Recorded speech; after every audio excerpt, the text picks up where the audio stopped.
What's up, everybody? The Crank and Wagon crew. I just wanted to make a quick video of my Passat from back in the day when it was on a chip tune with a T3 T4, pretty small turbo. The first clips are a couple years ago, or a few years ago, when I got it running again after it had been parked for probably like 6 years. So after a tune-up, I just I did some recording with a GoPro under the hood, or microphone under the hood and on the back bumper. And then there's two clips where I took it to the track about 10 years ago.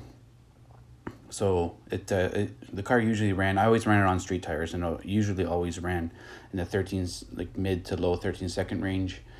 And then the very last time that car ran is the last clip there, where it finally broke into a 12-second time. The motor was a bit tired, and after that run, where it ran 12.99 at 113, I think. I did a compression test, and yeah, like one cylinder was at 125 and the rest were like 90, 70, and one was at 20. So that was no exhaust, no interior except for the driver's seat, and I took the rear bumper off as well.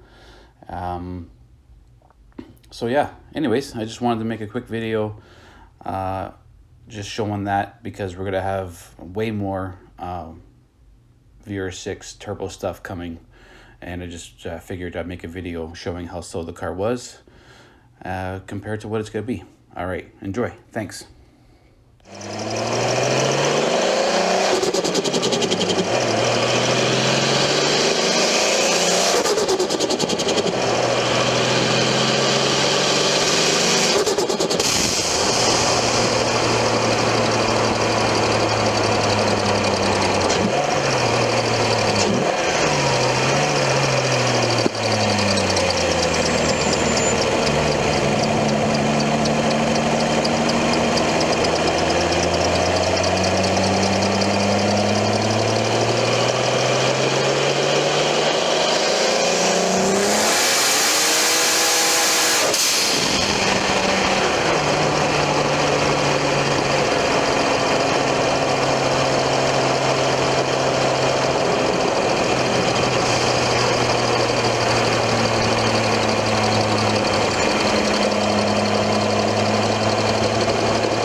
I wouldn't talk.